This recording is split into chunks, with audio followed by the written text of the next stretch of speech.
So, welcome everyone, and greetings from early morning in Hi, Arizona in the everyone. US. We have some interesting panelists to discuss safety at weddings and other events because these are challenging times. We're in a state of flux. It varies quite a lot from country to country and even within countries. And so, we're going to talk about what it's like to put on events now, what the near future looks like, and in some cases, the extremely near future, like as soon as we finish this conversation, um, because everything is changing. The sand is shifting under our feet. So let's have some kind of boots on the ground discussion about the realities, the actual risks that exist, and what some realistic strategies might be to address those risks as we open more, or in some cases just start, because there are no clearly right answers here. Potentially there are a lot of wrong answers, so we're all sort of muddling through this together. So that's the background, just to lay a little foundation, because that's what lawyers do. We lay foundation. Now let me introduce our panelists. So we have Charmaine Favaz from Tentworks near Johannesburg. We have Llewellyn Duplessis from Urban Motion Events, also near Johannesburg. We have Sally Arnold of Sally Arnold Events near me in Scottsdale, Arizona. So we have a nice diversity. And I guess, starting from the point that we discussed when we were practicing. So for those of you watching, we had a dry run conversation a couple of days ago, and it was really lively.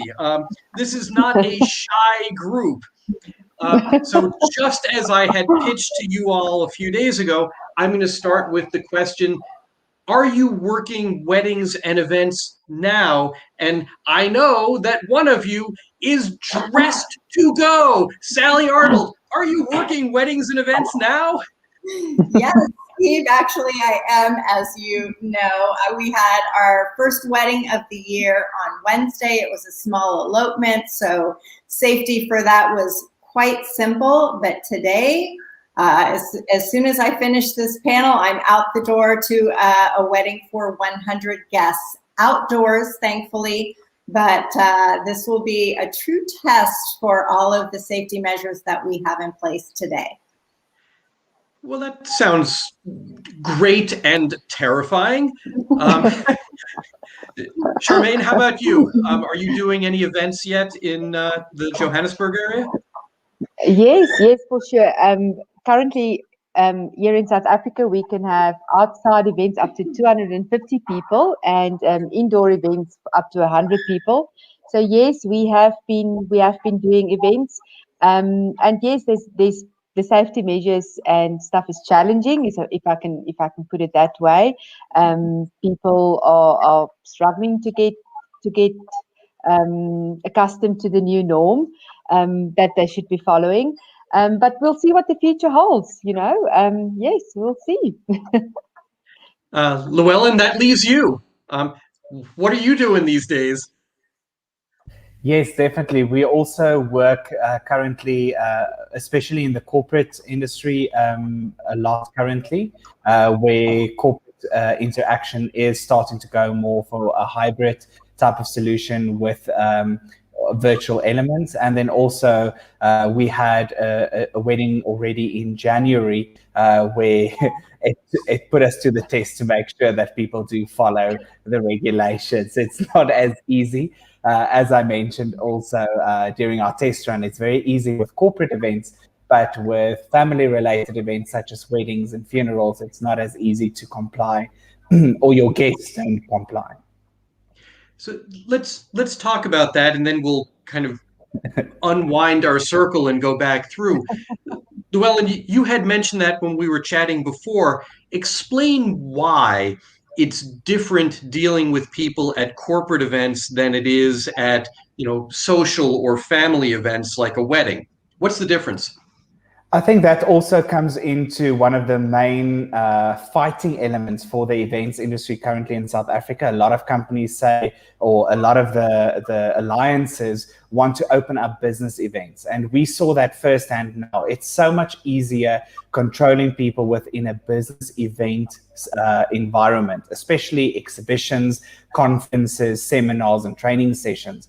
Because within a corporate environment, you work with employees and you can actually have repercussions in place. So if an employee does not wear a mask, they can actually get a final written warning and they can be dismissed, or they can be a monetary value linked to it within the corporate rules and regulations. So we saw that directly now working at Empress Palace, one of the venues that we regularly work with. They do have their safety protocols in place, but when they do actually announce the safety protocols, they also announce to the guests that to say that you follow these protocols, but if your company has any of their own protocols, you should follow those first. And that makes it easier because you come with two types of packages of protocols. You have the venue, which it has a really good standard currently because it's part of an international group. And then you have companies that have these rules and regulations as well, which has to be enforced. And you can actually enforce it. You can walk to someone and give them a written warning. With weddings and funerals, that is not the case. You have to be very careful. You're working with personal emotions. You're working, first of all, with people that know each other. So as soon as you know someone, you think, oh, they won't have COVID, so let me give them a hug. Let me actually comfort them on this special day. And that's when hugs happen. That's when kisses happen. That's when holding of hands happen. It is just a mess. And what do you do if you actually have a funeral, which is currently our two main triggers in South Africa? Funerals as well as weddings are main contributors to massive outbreaks. And can you imagine walking up to someone at a wedding and say, listen to the bride, listen, if you're not going to put your mask on now, we're going to stop this event. It is not possible. Where at a corporate event, you can do that. You can say to the client, listen, we're going to fine you 10,000 Rand. And unfortunately, the event has been halted by the municipality and we have to stop it here. So that's just my view on why it is so difficult. And it's almost undoable. Like if you just work in these type of settings, enforcement, it's one thing to have a rule and regulations, but it's another thing to actually enforce it. Charmaine, you're dealing with probably more production people. How is it enforcing rules about mask wearing and social distancing among your staff? Okay, so obviously we also have standard sets of rules and stuff. So they have to wear masks, obviously, at all times. But then we have the challenges. Some of the rigging of the equipment is quite physical, so it's hard to actually work. Doing a very hard physical activity and wear a mask at the same time. So the rule is there. Then, as soon as that specific job is done, they have to put their mask back on, and then so that's it's challenging at times, but mostly the staff is into the routine now, if I can put it that way. I mean, our vehicles all have sanitization equipment in the vehicles. We've got a box of medical masks in every vehicle for in case people lose their mask, or how it goes. There's not the mask is not always with them. So from our side, we try and do what we can do. But then coming to the client, and again adding to what Helen said, it's very hard working with personal events and weddings and that type of people, because for you to enforce those regulations onto a family, for instance, that makes it really hard. Yeah.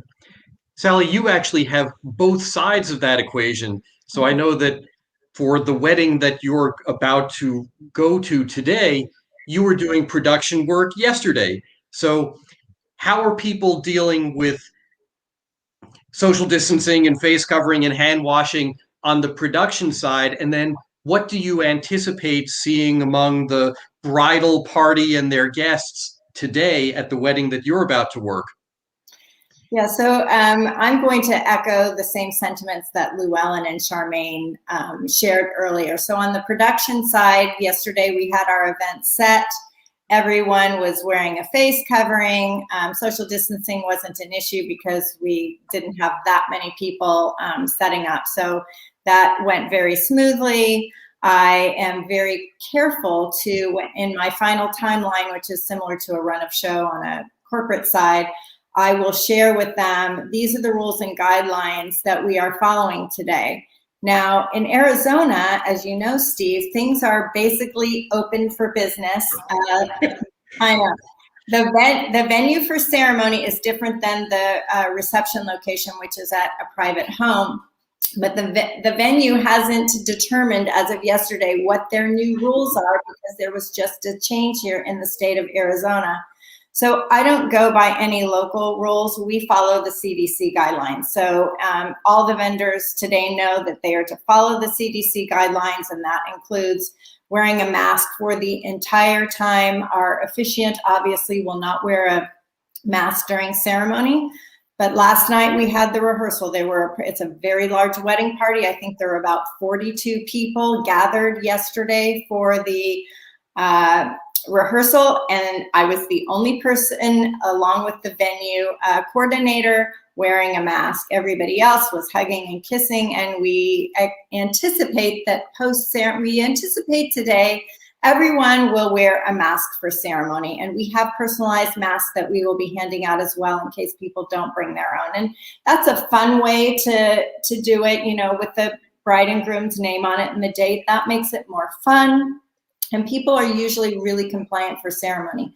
What happens is it's cocktail hour, and now we're having drinks, and now we're eating. And so the masks obviously have to come off, and now we're loose and we've seen everybody. And so we're, you know, going to leave those masks off for dancing. And it is very challenging. And the other factor that I've seen is it really depends on the families, what their level of comfort is and what their expectations are. And then we are happy to go from there. But we do seat by families only. So, you know, we're doing our best, and we're using larger tables than we have in the past with fewer people. So that's another thing that we're doing. So I'm going to pose a question to all of you. You can sort of jump into this as a free-for-all, but I'll set it up. We've been talking about compliance with rules, and how that's difficult, and maybe more difficult in some environments even than in others. The question regards, how willing are you in your professional capacity to play essentially COVID cop, you know, to be the enforcer? And I will start by offering my own experience so that you can think about this. I have gotten hired on several jobs which have turned out to be either film shoots or corporate events to be the health and safety enforcement person. And so my job description was to essentially be COVID compliance officer, COVID cop here in the States. And I'm okay with that because everyone knew that was my job.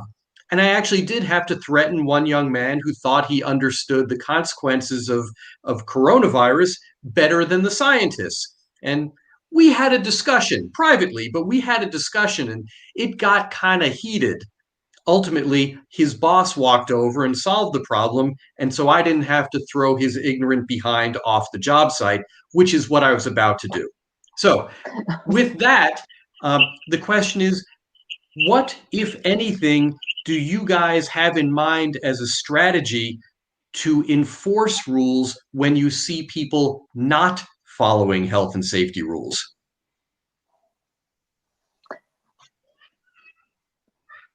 Who can go first? Okay, well, basically,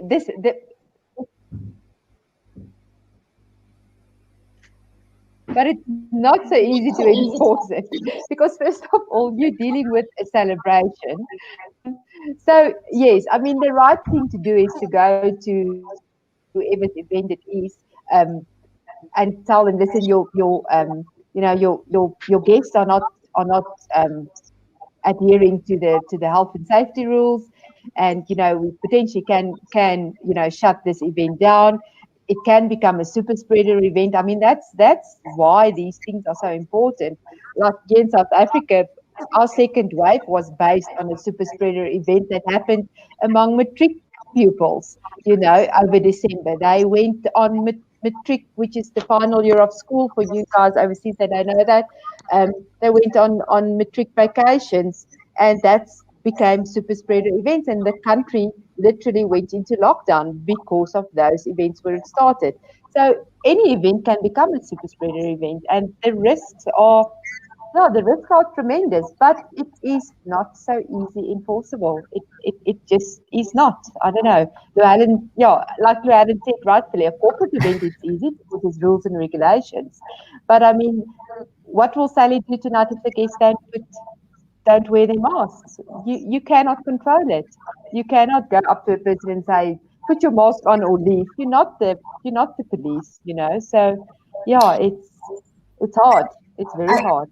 It is very hard, but Charmaine, I think a big part of it for weddings is having communication before the event with the family, the bride's family, the groom's family, and find out and have that, difficult discussion. And I am not opposed to saying, you have guests flying in from all over the country.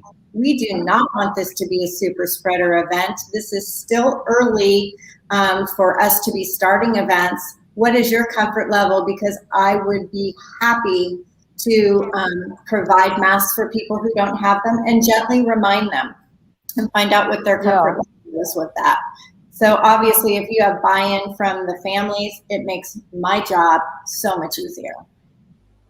Definitely. I think from my side as well, I'm normally the person like you, Steve, at a corporate event where I have my disclaimers up at every single entrance. And like sometimes the people that work with me say to me, why do I have this? Because it's disclaiming everything from even using water at a venue, but everything is included in that disclaimer. And from our side, I think it's always just so that you can, the case of emergency or something goes wrong. And COVID aside, with any event safety, it should always be the event organizer's responsibility to show that they have done everything possible from their side to make that event successful, first of all, and safe. Obviously, we have a virus and a super spreader currently amongst those safety things, but it goes the same with rigging. Ultimately, if I have an event and there's rigging, I need to ensure that that rigging or the tent that is up or the stage that goes up, from an organizer point of view, I need to ensure that I've done everything in my power to make it a safe environment. So I think with corporate events, yes, easier to enforce, but with weddings and personal birthday parties, what we've also seen is you have to just show the client, like Sally also said, that you have the intention of being strict, that you are following protocols from your side, and ultimately remove that blame or that risk from you as the organizing company. So have that conversation with your client and say to them, unfortunately, these are the rules and regulations that we would like to enforce. If you are not happy with us enforcing it, then unfortunately, hereby, we place that risk on you and we indemnify ourselves from this.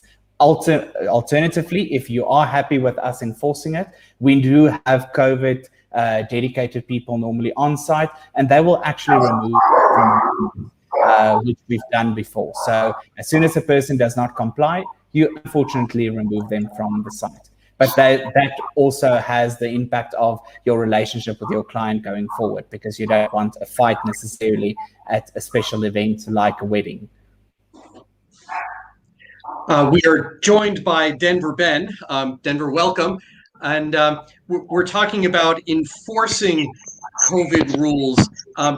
In your work on event sites and wedding locations these days, do you have any insights on how the health and safety rules that everyone knows but people are resistant to, do you have any insights about how to actually enforce those? Good afternoon. Sorry that I had to log in a bit late, but I just actually stepped into my office. I hope you can hear me. Yes. Yes, these days, I've been at many weddings in the last couple of months because in South Africa, actually, weddings couldn't take place, under level, I think, under level 3 to 5, and thereafter, and there was so much weddings, outstanding. However, what I've come across, with at all the wedding venues, the owners of those weddings, of those venues, they are responsible to see that they remain compliant during this time, and it is the owners lies with them, and the wedding party, to give them a list of the guests that will accompany them on the day of the wedding, and that list, is submitted to the venue a few weeks before the time. So on arrival, then when you get there, your name is on the list. They do all that they need to do. They ask you a number of questions, whether you have certain illnesses and things like that, and they make it clear to the guest that it's important that everybody remain compliant, because venues in South Africa at this point in time, and even churches, are now regular being visited by government officials and also the police, to see that we remain compliant within those buildings and churches and venues that we actually have functions in. So the thing is, at the same time, when it comes to safety regulations, some of the venues don't have a safety officer. And therefore, it's important that we appoint a safety officer at these venues that will see to it, that everything that is brought into that venue, especially when it comes to, structures that is temporary, that they put up, like a stage, for instance, that structure has been checked, and they have received the correct paperwork and a COC, in order for the people to make use of it. So that is actually, how things are being done out here in South Africa. So in our few remaining minutes, I'm going to pose a question and ask each of you to respond in turn. Sally, I'll start with you. Here's the question.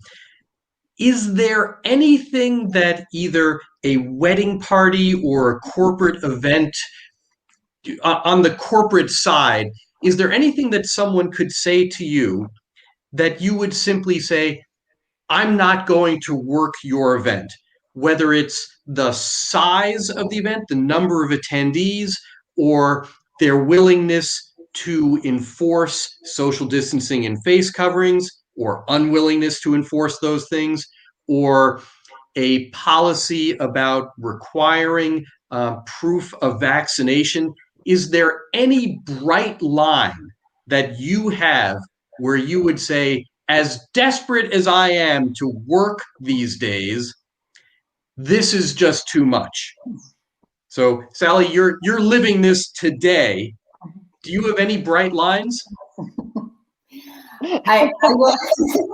Thanks for putting me first. Yeah, Charmaine is like wiping sweat off her forehead. Charmaine, you're next. So I do have a deal breaker, if you will, and this actually was happening in Arizona last year, because again, Arizona was real loosey-goosey and didn't have a lot of strict guidelines. But there was a wedding here in town where the mother of the bride decided that she did not want to see anyone in masks, any vendors in masks, any property people in masks, and no guests in masks. And this wedding was a friend of mine who's a planner in town, and she said, I'm not willing to do it. And I applaud her, because, we all are desperate to be back to work and have a little money in our checking accounts.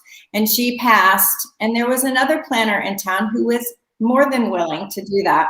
And that's not going to be me, Because at the end of the day, if one of my events becomes a super spreader event, or even if it doesn't, and I am a part of an event that is not following safety protocols that are put in place for my health, everyone on my team's health, and of course the guests or attendees' health, I don't want to be a part of that, because the damage to me and my reputation is worth far more than a few dollars in my pocket. Hear, hear. Charmaine? Yes, so I would like to add to what Sally says, but my business is a little bit different because I've got two legs to my business. So the one part of it is where we actually purely supply infrastructure, and I mean, I work with Denver on some of these projects, and then I will put up a large tent for whatever event it is, but it's not physically my event. I'm just a supplier to this event. I'm not involved on the day at all. So yes, and I mean, we've done this now, but there's different regulations as well to different sectors. I mean, corporates on site, you can like we've done this for extra canteen space and stuff like that. We've put up large marquees for 800 people and 1,500 people and stuff like that. But I supply the infrastructure and that's it. So that I will do. But when we are physically the event planners, the event managers on the day, if I have control over it up front, then I will advise, like, this is the rules. We need to stay within the rules. And then, yes, I will not take on an event that's larger than 250 upfront. I will not I will not supply equipment and stuff for 500 people for a private event if I know that it's outside the regulations. But what has happened to me in this last week is we supplied up to 250 because that was the event and that's everything that was discussed. And then when we arrived at the event, there was 500 people, so that was completely out of our control. We weren't aware of this, and I don't think the people who we did the event for, they also didn't realize this was going to happen. But that's, again, it's the culture in our country, and many times you just do not have control over it. People just arrive without invitations, and they are just like, well, we're here now, and this is it, So yeah, so I won't do it intentionally. No, I will definitely stick within the rules. But unfortunately, things happen, and then you just don't have control over it, and then you just have to roll with it and pray for the best. Llewellyn, any bright lines for you? I must say that I think anything that would put my team in jeopardy would be a no-go. So for us, I work very closely with my team. Is all people that I really know well. It's friends and family that work and support me in what we do. And my dad has a sound company, for instance, and infrastructure with regards to stages, etc. So we are all almost like supporting each other. So when an event becomes dangerous for my team, that is very important, because it's also people that I love and hold dearly in my life. So definitely, if I feel comfortable, I would not hesitate walking away. You can always make money again. But if you lose somebody that's on your team due to just somebody not wearing a mask or getting infected on an event, and it's still a big stress for us every time we go on site. Before we go on site and take on a project, we have to ask ourselves, is this money really worth it? Because we are putting our lives on the line. And you're putting yourself right in front of that gun, ready to go off at any time. You don't know when you're going to get infected. So yes, that's a line for me.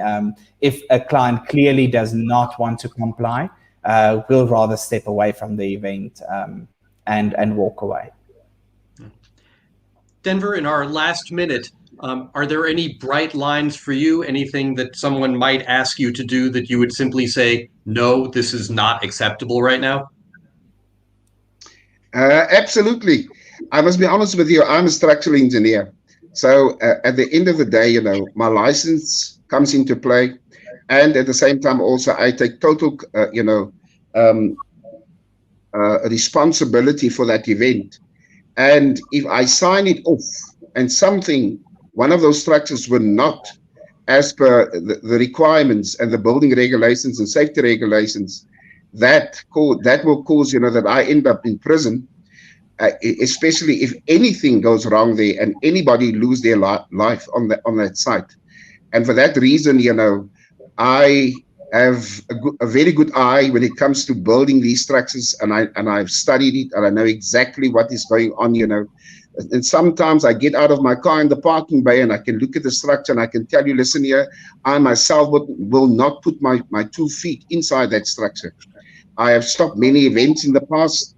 Many government officials, were up in arms because sometimes, one of the ministers are there or the mayor comes to have a speech to the people, but you just can't let the people go into that place because it is not suitable and viable, and you place other people's lives in jeopardy. So the thing is, I am one of those people that will just turn around and walk away from anything that does not comply with the regulations and the protocols and the building regulations, SANS, 10400. Yes, it's important that you don't place yourself, in a situation that will cause you harm, and it can destroy your own livelihood at the end of the day. And I will not do that for money, because as what Llewellyn said, money can always be earned at another time. And I very much agree with that. So with that, I will acknowledge what we just discussed is not easy. No one wants to walk away from paid work. Certainly not now, not ever really. But whether it's our professional license or our reputation or our lives or the lives of people that we care about and love, none of that is worth one job. And I think we all know that. So I guess I think it's important to acknowledge it's difficult. It's difficult to do what we just said, but it's really important. There is nothing more important. So with that, let me thank our panelists. This was an interesting and I think important discussion. Llewellyn Duplessis, thank you very much. Charmaine Favaz, Denver Ben, Sally Arnold, go do your wedding right now. I am Steve Edelman, and I thank you for your time and your attention. Be safe, everyone. Thank you very much. Yeah. Thank you. Thank you. Thank you. Bye.